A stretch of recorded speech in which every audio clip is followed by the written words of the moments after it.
ये अल्लाह ने बात ज़हन में डाली कि लोग कहते हैं ये जो भिक्की शरीफ वाले हैं ये नमाज पढ़ने से पहले कहते हैं इमाम किस अकीदे का है। ये जो रिजवी हजरात हैं ये पूछते हैं इमाम किस अकीदे का है। ये सुन्नी लोग जो है ये पूछते हैं खतीब किस अकीदे का है, मुदर्रिस किस अकीदे का है। तो क्या जरूरत है, जब कुरान पढ़ना है, हदीस पढ़नी है, अकीदे की क्या जरूरत है। तो इस सवाल से पता चला हम तो उस नबी के उम्मती हैं जिन्होंने काश्तकार की बात करनी हो तो पूछते हैं काश्तकार किस अकीदे का है। तो जिस उम्मत में काश्तकार का अकीदा पूछ के बात की जाती है तो परहेजगार का अकीदा क्यों नहीं पूछा जाए। मन गारा सहाजा, ये बात किसने लगाया, अम मुस्लिम अम काफिर, मुसलमान ने लगाया या काफिर ने। अब आज तो लिबरल टोला कहेगा कि बाग हल चलाना तो एक ही जैसा ही है, पानी लगाना एक जैसा है, गोटी करना एक जैसा है, राखी करना एक जैसा है, अब इसमें अकीदे का क्या दखल है।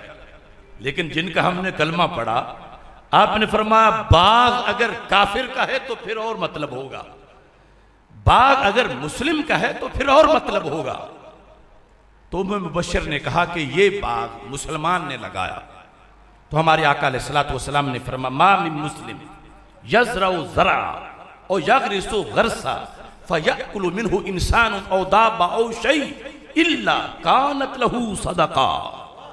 फरमाया जो काफिर है, हिंदू है, सिख है, क्रिश्चियन है, यहूदी है, उसकी काश्तकारी सिर्फ दुनियादारी है, और जो मेरा गुलाम है वो बज़ाहिर काश्तकारी करता है, हकीकत में जन्नत की तैयारी करता है। उसकी काश्तकारी के अंदर भी जन्नत है। दिल में नूरे ईमान का इतना फायदा है, सही अकीदा हो तो इतना फायदा है कि बंदे की जमीन अपनी है, चोरी की नहीं, गसब की नहीं, पानी चोरी का नहीं, पंजगाना नमाज वक्त पे उसी जमीन में पढ़ लेता है। अब दुनियादारी कर रहा है, हल चला रहा है, गोटी कर रहा है, यकीनन ये कोई नफल नहीं पड़ रहा, दुनियादारी है।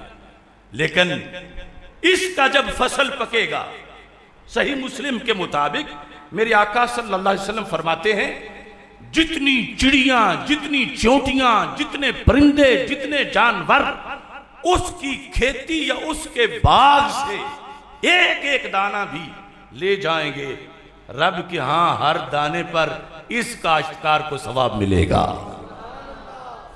सिख को नहीं, यहूदी को नहीं, नसरानी को नहीं, मोमिन।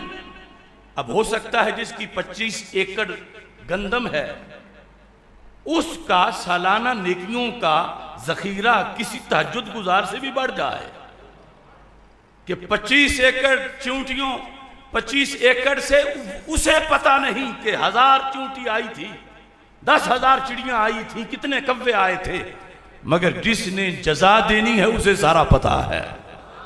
ये घर सोया हुआ है, इसका खेत नेकियों का एक बाग बन गया है। क्यों? कि इसके दिल में ईमान है। और जाहिरी तौर पर एक बाग है बदन की खुराक पूरी करता है और दूसरा बाग है रूह की खुराक पूरी करता है। जाहिरी बाग वाले के बाग से चूंटियों, चिड़ियों के दाने उठाने पर जब इतनी नेकी है तो एक हाफिज, एक मुदर्रिस, एक मुहद्दिस, एक फकीह, उनका जो इल्म का बाग है उसमें जो तालिब इल्म चलो 8 साल नहीं पढ़ा, एक दिन ही दाना चुगने आ गया है। बहरुल उलूम मौलाना मोहम्मद नवाज कैलानी कुद्दस सिरुल अजीज के मदीनातुल इल्म में, जामिया मुहम्मदिया नूरिया रिजविया भिक्की शरीफ में, मरकजुल इल्म में, वो एक दिन जो आया है, एक सबक पढ़ गया है, तो मदरसा बनाने वाले को तो वहां से भी बहुत कुछ मिल गया है। और जिसने हजारों हाफिज बनाए हो, हजारों लोगों को नाजरा पढ़ाया हो, हजारों लोगों की जुमे में तरबियत की हो, हजारों लोगों को नमाज के मसाइल पकवाए हो, तो किस कदर अगली मंजिल के लिए उसकी आसानी है।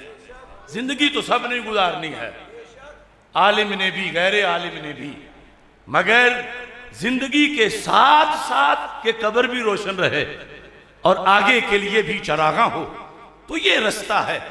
इस वास्ते नबी अकरम नूरे मुजस्सम शफी मुअज्जम सल्लल्लाहु अलैहि वसल्लम के पास जब कुछ सहाबा बैठे हुए थे तो नमाज असर का वक्त हुआ, तो मेरे आका सल्लल्लाहु अलैहि वसल्लम ने एक सहाबी को फरमाया कि तुम्हारी जिंदगी का सिर्फ 1 घंटा रह गया है। उसने फौरन पूछा, दुल्लनी अला औफा के अमलिन अमलु फी हाज़िहि स्सा, या रसूल अल्लाह सल्लल्लाहु अलैहि वसल्लम, बाकी लोगों को तो पता नहीं चलता कि कितना रह गया है। इंसान समझता है 10 साल है, हो सकता है 10 मिनट भी ना मिले, तो मुझे तो पता चल गया है। अब ये मेरी पूरी जिंदगी के मुकाबले में मेरा कीमती वक्त है, तो फिर मुझे कोई ऐसा अमल बताओ कि जो इसमें मैं वो अमल करूं जो सबसे अच्छा चिल्ला हो, अच्छा वजीफा हो, अच्छी इबादत हो, ताकि बड़ा कीमती वक्त है, इसका एक एक सेकंड बड़ा कीमती है, तो कीमती सा वजीफा मुझे बता दो जो करते करते मेरी जान निकल जाए। इमाम राजी ने अपनी तफसीर में यह लिखा है कि मेरे आका सल्लल्लाहु अलैहि वसल्लम ने फरमाया, सबसे अच्छा अमल चाहते हो फश्तगिल बित्तअल्लुमी, तो फौरन तालिबे इल्म बन जाओ। अब जाहिर है कि सरकार जिसको फरमा रहे हैं तालिबे इल्म बन जाओ, ये नहीं कि इंजीनियरिंग का, टेक्सटाइल का, साइंस का, वो सारी चीजें जिमनन है, जायज है, मगर सबसे पहले दीन के हलालो हराम के लिहाज से जो स्पेशलिस्ट है, ये इंसान की इब्तिदाई जरूरत है। अब सुबह रोजा रखना है नहीं रखना, ये रात को फैसला होना है। अब रात में फैसला करने वाले किसी की सलाहियत ना हो तो कितना नुकसान हो जाएगा। इल्मे दीन के लिहाज से जो कौम की जरूरत है, वो सारे शोबे मिलके जितने भी इस वक्त हैं, लोहार है, कुम्हार है, फिर साइंसदान, इंजीनियरिंग, टेक्सटाइल, जो कुछ भी है, सारे मिलके आलिम जो मोमिन के लिए जरूरी है, सारे मिलके भी इस जरूरत का मुतबादल नहीं हो सकते। इमाम अहमद बिन हंबल कहते हैं, अल इंसान इन्नमा यहताजु इला अक्ल व शुर्ब फिल यौम मर्रतन व मर्रतैन, बंदा दिन में 1-2 बार खा ले तो गुजारा हो जाता है, तो सबसे बड़ी जरूरत तो यह है जिससे जिंदगी बचती है। व इन्नमा यहताजु इलल इल्म फी कुल्ल लम्हा, रोटी का मोहताज पानी का 2 टाइम है, इल्म का हर सेकंड में है। क्योंकि अगर मोमिन है तो वो मोहताज है कि जिंदगी यूं गुजारे कि कहीं उससे हराम ना हो जाए, कहीं वो हराम ना खा बैठे, कहीं वो गुनाह ना कर बैठे। तो ये कौन बताएगा कि ये काम जायज है या नाजायज है? ये वही बताएगा जो कुरान और सुन्नत का स्पेशलिस्ट होगा, माहिर होगा।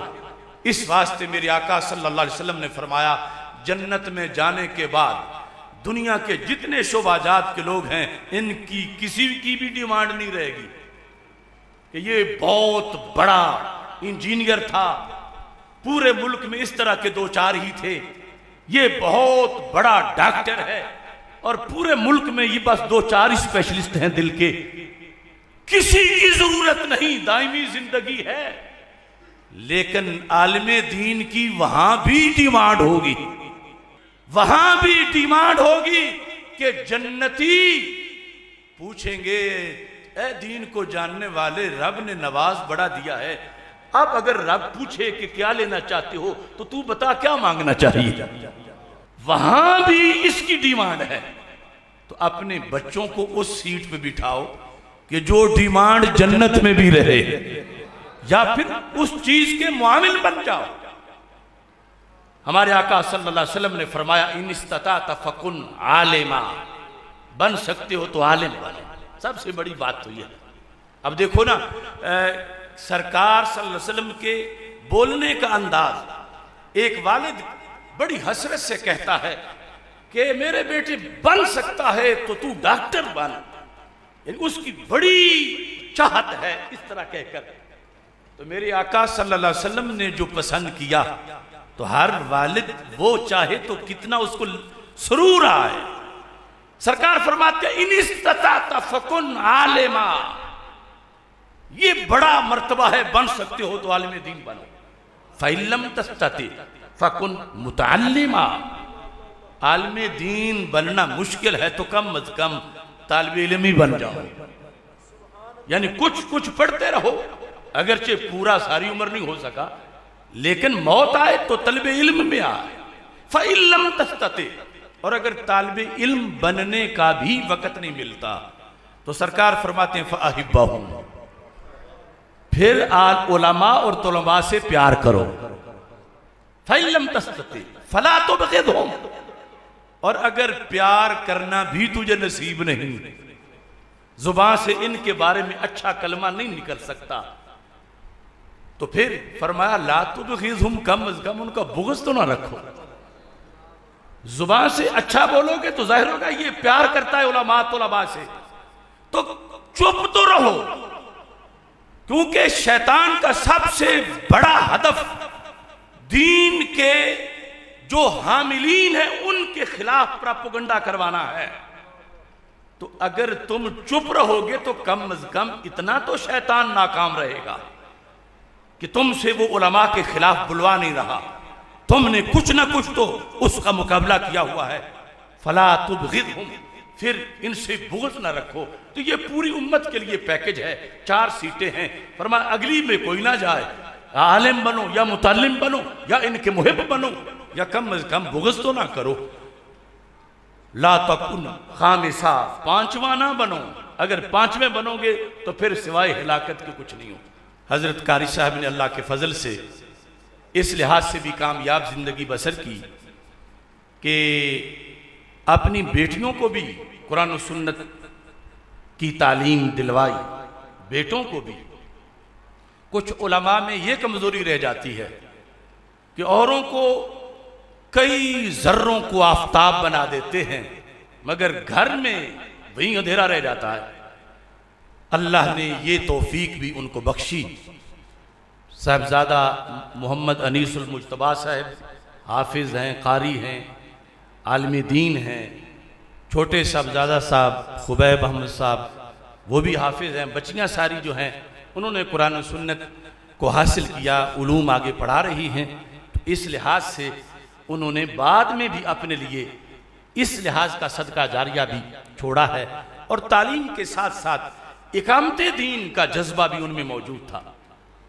क्योंकि हमारे जितने भी शोबाजात हैं अहले दीन के, उनकी आखिरी मंजिल इकामते दीन है।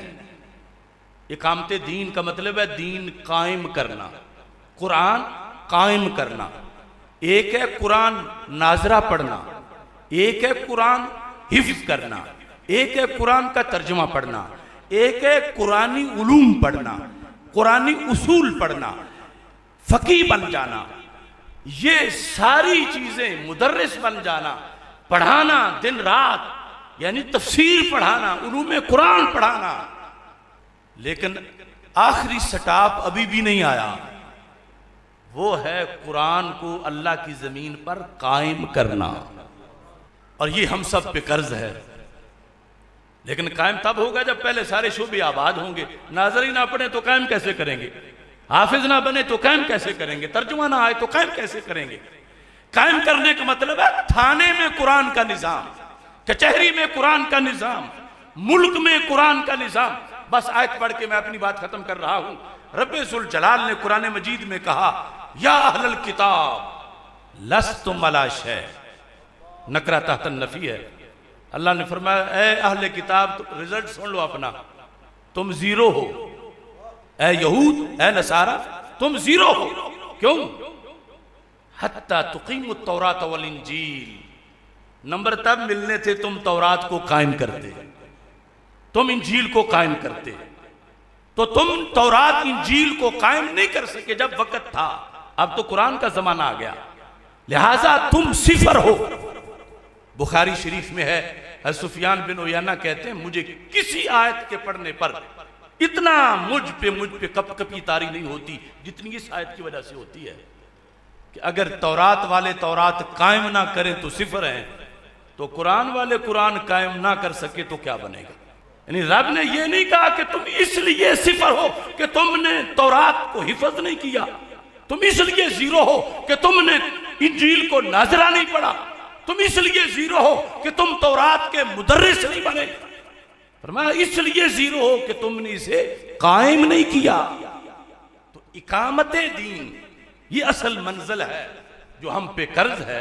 इस सिलसिला के अंदर भी जो सरगर्मियां इकामते दीन की थीं, निज़ाम मुस्तफ़ा सल्लल्लाहु अलैहि वसल्लम की हुक्मरानी और नमूस मुस्तफ़ा सल्लल्लाहु अलैहि वसल्लम की पासबानी के लिहाज से तदरीस के साथ साथ आपने उसको भी वक़्त दिया। अल्लाह ताला हमारी गवाही आपके हक़ में कबूल फरमाए। व आखिरु दावाया अनिल हम्दुलिल्लाहि रब्बिल आलमीन।